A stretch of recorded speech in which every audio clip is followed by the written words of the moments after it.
আসসালামু আলাইকুম, welcome to back Amir language academy. সবাই কেমন আছেন? আশা করি অনেক বেশি ভালো আছেন। আলহামদুলিল্লাহ, আমিও ভালো আছি।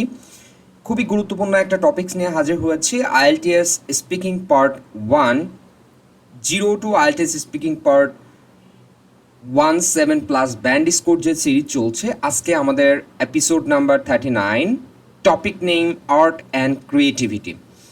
আমরা স্পিকিং পার্টে আসলে পার্ট 1-এ দেখব যে আসলে কোন ধরনের প্রশ্ন আসার সম্ভাবনা বেশি এবং এই ধরনের প্রশ্নের উত্তর আসলে আমরা কিভাবে করব, সেই টিপস, টেকনিক্স এবং সম্ভাব্য যে প্রশ্নগুলো আছে আর্ট অ্যান্ড ক্রিয়েটিভিটি রিলেটেড, সেইগুলো নিয়ে আজকে আলোচনা করব। ভিডিওটি ধৈর্য সহকারে প্রথম থেকে শেষ পর্যন্ত দেখবেন।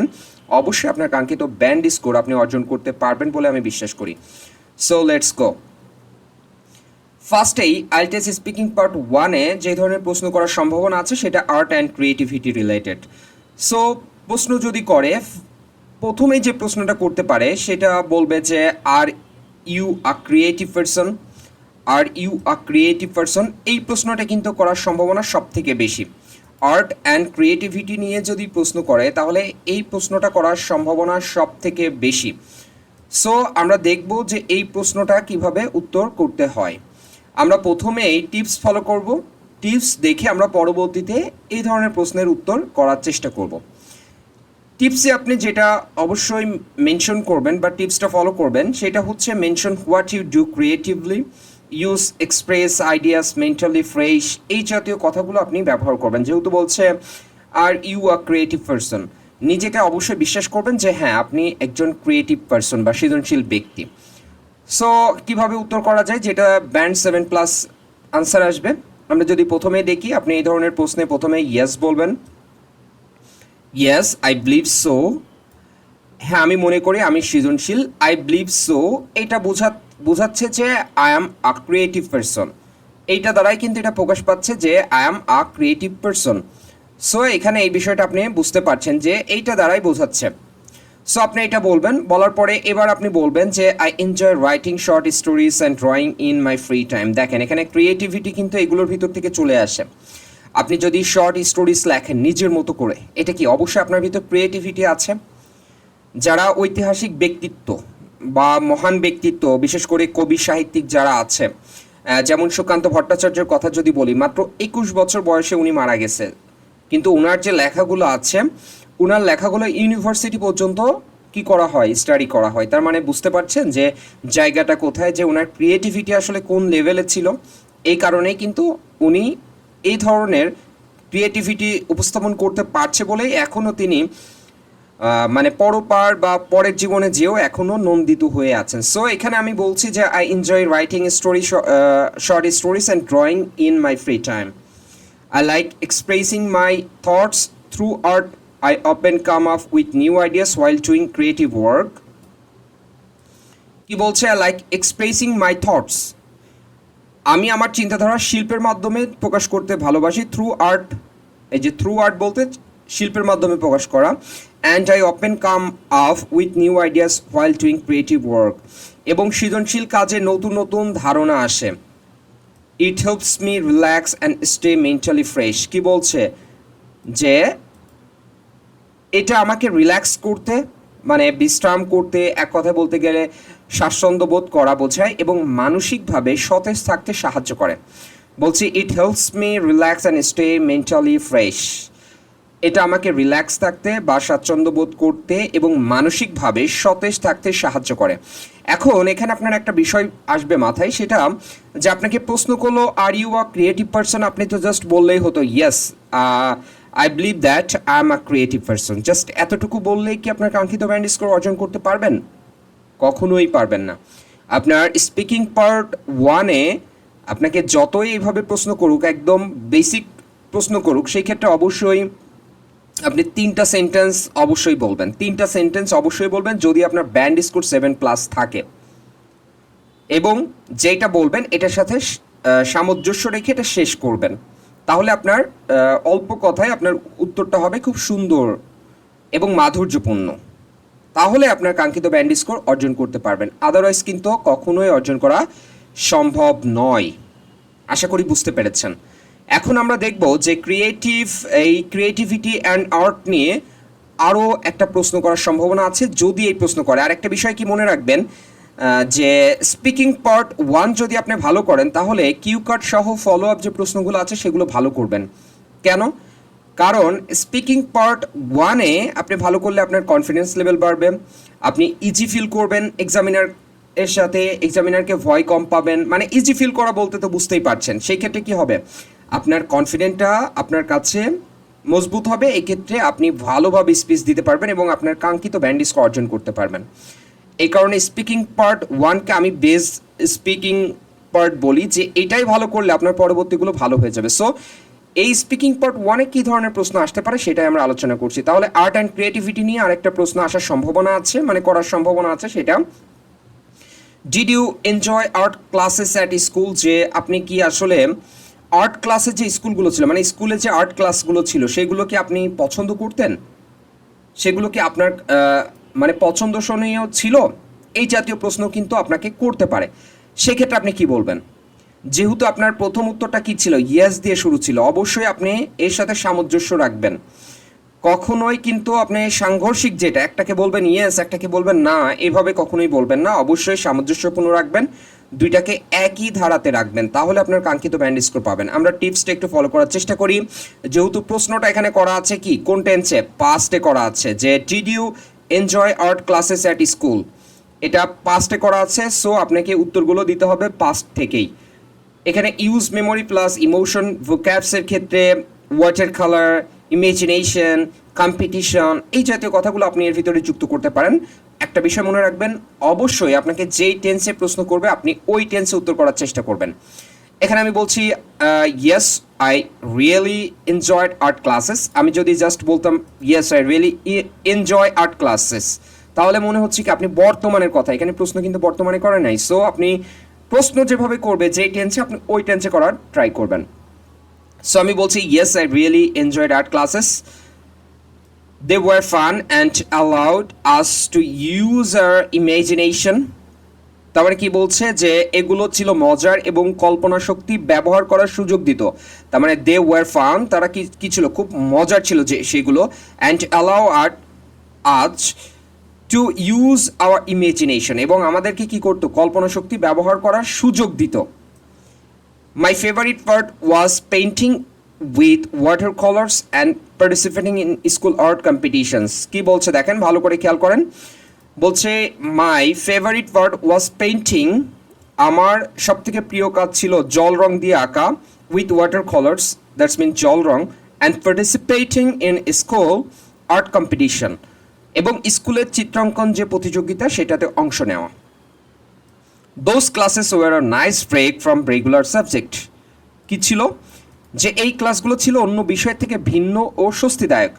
Those classes were a nice break from regular subjects, that's mean in here, এই ক্লাসগুলো ছিল অন্য বিষয় থেকে ভিন্ন এবং স্বস্তিদায়ক। তার মানে ওভারঅল প্রশ্নটা করা হচ্ছে যে did you enjoy art classes at school.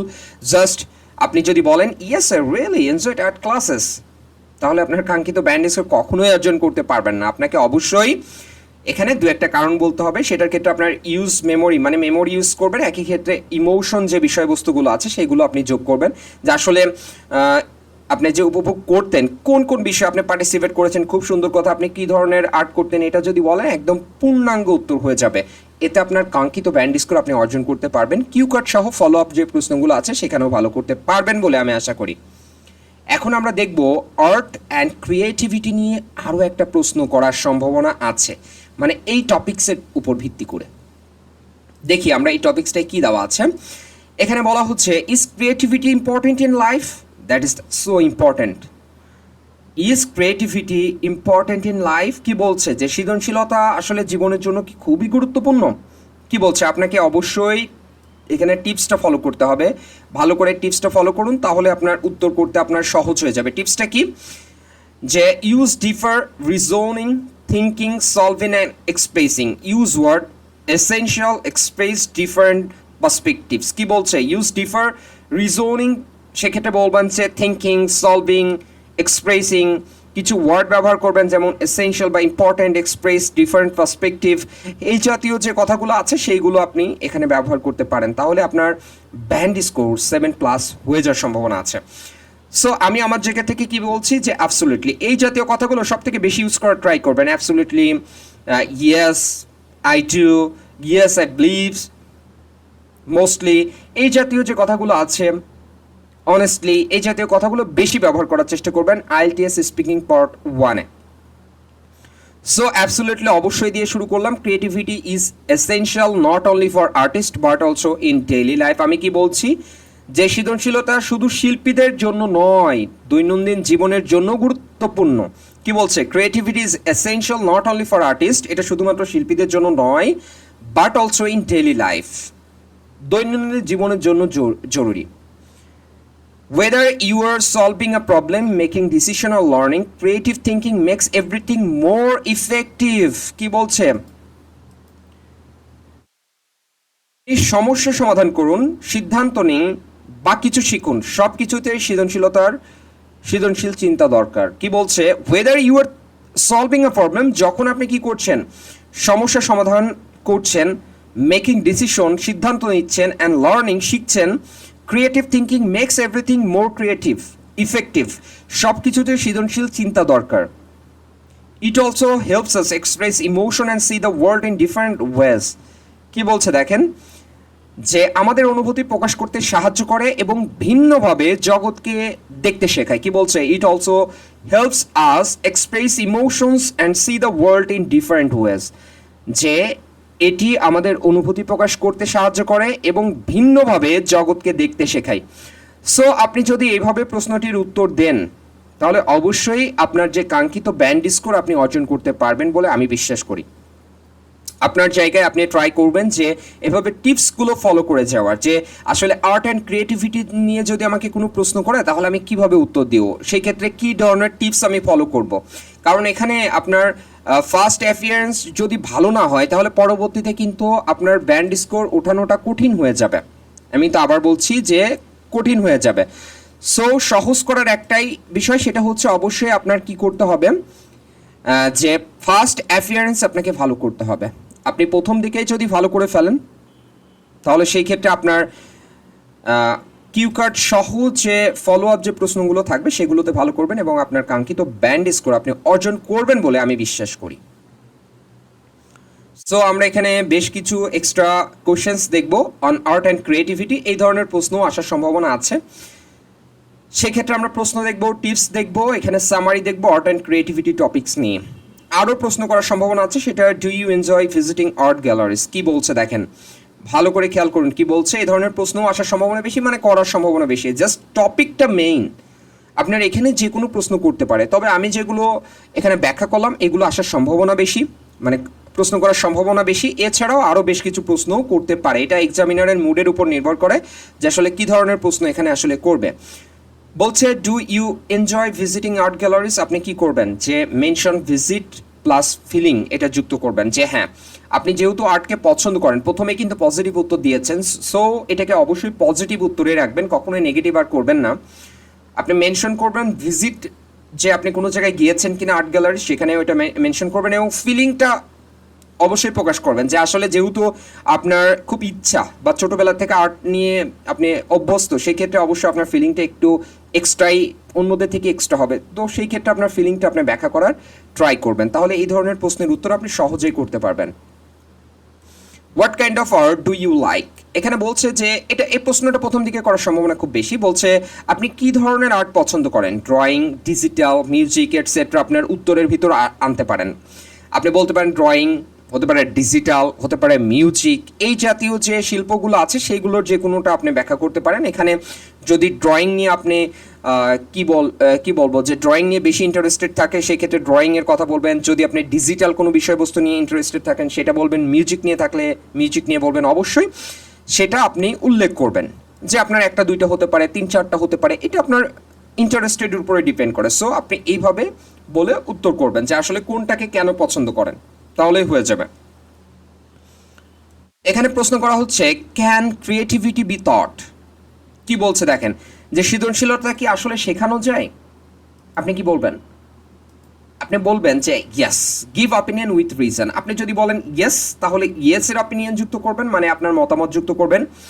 আর যদি বলেন আসলে এরকম না, তাহলে সেই ক্ষেত্রে আপনি নেগেটিভ উত্তর করবেন। তবে এই ধরনের প্রশ্নে আপনার পজিটিভ উত্তর দেওয়াটাই সর্বোত্তম, কারণ অবশ্যই সৃজনশীলতা শেখানো সম্ভব, অবশ্যই সৃজনশীলতা শেখানো অবশ্যই সম্ভব। সো এই ক্ষেত্রে আপনার ধারণা অনুসারে পজিটিভ নেগেটিভ দিতে পারেন। আমার মনে হয় পজিটিভ উত্তর দেওয়াটাই ভালো। আপনি এখানে পজিটিভ উত্তর দিবেন, অবশ্যই এর কারণ দিবেন, কেন আপনি মনে করছেন যে আসলে এটা সম্ভব। হ্যাঁ, হতে পারে আপনি আপনার উস্তাদের কাছ থেকে শিখেছেন, আপনার শিক্ষকের কাছ থেকে শিখেছেন, তাহলে অবশ্যই শিক্ষক আপনাকে শিখিয়েছে, আপনি এই ধরনের এক্সাম্পল দিতে পারেন। অথবা আপনি কাউকে শেখাচ্ছেন, তার মানে আপনার কাছ থেকে শিখছে, এটাও একটা ক্রিয়েটিভিটি। সো আপনি শিক্ষা দিচ্ছেন, সেই জায়গা থেকে আপনার এক্সাম্পল দিতে পারেন, তাহলে আপনার কাঙ্ক্ষিত ব্যান্ড স্কোর আপনি অর্জন করতে পারবেন। এখন সামারিতে যে আমরা যে বিষয়টা দেখব সেটা হচ্ছে আর্ট অ্যান্ড ক্রিয়েটিভিটি নিয়ে যে টপিক্সটা, সেটার সামারিটা দেখতে হলে বুঝতে হবে যে ফোকাস এরিয়াটা কোনটা, কোথায় আপনার ব্যান্ড স্কোর বাড়বে, সেক্ষেত্রে কীভাবে স্ট্র্যাটেজি ফলো করবেন এটা আমাদের দেখতে হবে। ফ্লুয়েন্সির ক্ষেত্রে talk about personal creativity plus value. এখানে ফ্লুয়েন্সির ক্ষেত্রে আপনাকে খুব দ্রুত কথা বলতে হবে এমন না, আবার একটা কথা বলবেন 10 সেকেন্ড থেমে থাকবেন এমনও না। আপনি স্বাভাবিক যেভাবে বাংলা কথা বলেন ঠিক ওইভাবে আপনি কথা বলবেন। আমার মনে হয় আস্তে আস্তে ভেবে চিন্তে কথা বলাটাই উত্তম, তাহলে সেই ক্ষেত্রে আপনার ফ্লুয়েন্সিটা ব্রেক হবে না। আপনি প্রথম 2-3 লাইন মানে অনেক গতিতে বললেন, পরে যে থেমে থেমে কথা বলেন, তাহলে সেই ক্ষেত্রে ফ্লুয়েন্সির যে ব্যান্ড স্কোর আছে সেটা কমে যাবে। এবার আমরা কি দেখব, ভোক্যাবসের ক্ষেত্রে আমরা কি দেখব, যে অবশ্যই ক্রিয়েটিভিটি এবং আর্ট রিলেটেড যে ভোক্যাবসগুলো আছে সেগুলো অবশ্যই আপনি কি করবেন, মুখস্থ করবেন এবং এগুলো মেমোরাইজ করার ট্রাই করবেন। অবশ্যই অ্যাপ্লাই করে করে মেমোরাইজ করার ট্রাই করবেন। আসলে কিছু জিনিস আছে মেমোরাইজ না করলে হয় না, কারণ মেমোরাইজ করার দরকার আছে। অবশ্যই সেটা প্র্যাকটিক্যালি ব্যবহার করে যেই শব্দগুলো আপনি পড়বেন সেই শব্দগুলো দিয়ে সেন্টেন্স মেক করার ট্রাই করবেন, সেই শব্দগুলো দিয়ে আপনি প্র্যাকটিস করার চেষ্টা করবেন। আপনার রিলেটেড কোনো বিষয়ের সাথে সামঞ্জস্য রেখে অবশ্যই মনে রাখার ট্রাই করবেন, তাহলে কিন্তু আপনার কাঙ্ক্ষিত ব্যান্ড স্কোর আপনি ভোকাবস যেটা আছে সেটার উপরে পেয়ে যাবেন। Grammar, present and past memories কি বলছে দেখেন। এই গ্রামার অংশটা আমি কিন্তু প্রথমেই বলে দিলাম যে আপনাকে প্রশ্ন যেই রিলেটেড করবে, মানে যেই টেন্সের উপর করবে, অবশ্যই আপনি সেই টেন্সেই উত্তর দেওয়ার চেষ্টা করবেন। দেখতে হবে যে প্রশ্ন আসলে কোন টেন্সে করছে। মোস্ট অফ দ্য টাইম এখানে পাস্ট টেন্সে করে, most of the time present টেন্সেও করে, অথবা মাঝে মাঝে ফিউচার টেন্সে করে, যে আপনি কি কোনো প্ল্যান আছে, do you have any plan, এখানে প্রেজেন্টে বলতে পারে, অথবা will you do different types of work in your future life, এ ধরনের ফিউচারও করতে পারে। সো আপনাকে ডিপেন্ড করতে হবে প্রশ্নটা কোন টেন্সে করছে, তাহলে সেই টেন্সের উপর ভিত্তি করে আপনি অবশ্যই উত্তর দেবেন। পাস্টে কিছু কথা যদি পাস্ট টেন্সে করে, সম্পূর্ণ কথাটা পাস্টে বলার চেষ্টা করবেন। হ্যাঁ, একটা সেন্টেন্স আপনি প্রেজেন্ট বলতে পারেন যে ওইটার পরিপ্রেক্ষিতে এটা আমি করছি, সো তাহলে ওর সাথে সামঞ্জস্য রেখে বলতে পারেন, তাহলে সমস্যা হবে না। বাট চেষ্টা করবেন যেই আপনাকে টেন্সে প্রশ্ন করা হচ্ছে সেই টেন্সে যেন উত্তরটা আসে। প্রনাউন্সিয়েশনের ক্ষেত্রে smooth, thoughtful, tone with examples, এই বিষয়টা খেয়াল করবেন যে প্রনাউন্সিয়েশনের ক্ষেত্রে আপনাকে ব্রিটিশদের মতো কথা বলতে হবে, আমেরিকানের মতো কথা বলতে হবে, অস্ট্রেলিয়ানদের মতো কথা বলতে এমন কোনো কিছু নয়। আপনি বাংলা যেভাবে প্রনাউন্স করছেন অবশ্যই সেটা করবেন, অবশ্যই সঠিক যেন প্রনাউন্সিয়েশনটা হয় সেটা। আপনার টোন যেটাই হোক না কেন কোনো সমস্যা নেই, আপনি এক্ষেত্রে ইন্ডিয়ান অ্যাকসেন্ট ব্যবহার করতে পারেন, ব্রিটিশ অ্যাকসেন্ট ব্যবহার করতে পারেন, একটা ঠুং ঠাং আর একটা নর্মাল, এরকম হবে না। আর্ট, ক্রিয়েটিভিটি এভাবে যদি বলেন, পরবর্তীতে টপিক যদি বলেন তাহলে হবে না। আর্ট অ্যান্ড ক্রিয়েটিভিটি টপিক, তাহলে সেই ক্ষেত্রে কিন্তু দেখেন আপনার একই রকম হচ্ছে। ইমেজিনেশন, expressive, innovation, artistic, present and past memories, smooth, thoughtful, tone with examples, এই যে যেভাবে বলা হচ্ছে একই রকম প্রনাউন্সিয়েশনে আপনি এইভাবে যদি বলেন, অবশ্যই আপনার কাঙ্ক্ষিত ব্যান্ড স্কোর প্রনাউন্সিয়েশনে যেটা আছে সেটা পেয়ে যাবেন। আপনার ওভারঅল যে বিষয়টা আমরা দেখালাম, তার মানে আর্ট অ্যান্ড ক্রিয়েটিভিটি নিয়ে আমাদের সম্ভাব্য যে প্রশ্নগুলো আছে সেগুলো দেখানোর চেষ্টা করলাম, যেটা আপনার আইএলটিএস স্পিকিং পার্ট 1-এ ব্যান্ড 7 to 8-এর যে আনসারগুলো আছে সেগুলোই দেখানোর চেষ্টা করলাম। এর সাথে সাথে বেশ কিছু এক্সট্রা প্রশ্ন দেখানোর চেষ্টা করলাম, যেটা যদি আর্ট অ্যান্ড ক্রিয়েটিভিটি নিয়ে প্রশ্ন করে তাহলে আসার সম্ভাবনা বা প্রশ্ন করার সম্ভাবনা আছে। সো আশা করি ভিডিওটি থেকে অবশ্যই বিন্দু পরিমাণ হলেও উপকৃত হবেন। যদি সত্যি উপকার পেয়ে থাকেন অবশ্যই লাইক, কমেন্ট, শেয়ার করবেন। ইউটিউব থেকে দেখলে সাবস্ক্রাইব করবেন। আমার ফেসবুক পেজ বা প্রোফাইল থেকে দেখলে অবশ্যই ফলো দিবেন। লাইক, কমেন্ট, শেয়ার করতে কখনোই ভুলবেন না। আমির ল্যাঙ্গুয়েজ একাডেমি সবসময় আছে। আমি মোহাম্মদ আমিরুল ইসলাম। জিরো থেকে কিভাবে আইএলটিএস পরীক্ষায় ভালো করেছি, স্পোকেন ইংলিশ কিভাবে শিখেছি, সেই ধারাবাহিকতায় আমার পথ চলা। সো আমাকে সবাই ইন্সপায়ার্ড করবেন, আমাকে সবাই আমার সাথেই থাকবেন, সাবস্ক্রাইব করে আমাকে ভালোবাসা দিবেন। সো আজকের মতো বিদায় নিচ্ছি। পরবর্তী টপিকস নিয়ে হাজির হব। আমাদের এপিসোড নাম্বার হবে 40। সো 40 নাম্বার এপিসোড দেখার জন্য সবাইকে আমন্ত্রণ জানাচ্ছি। আর আগের এপিসোডগুলো যদি না দেখে থাকেন অবশ্যই দেখে নিয়ে আসবেন, কারণ খুবই ইম্পর্টেন্ট টপিকস নিয়ে আলোচনা করা হয়। সো আজকের মতো বিদায় নিচ্ছি, ভালো থাকবেন, সুস্থ থাকবেন, আমির ল্যাঙ্গুয়েজ একাডেমির সঙ্গেই থাকবেন। আসসালামু আলাইকুম।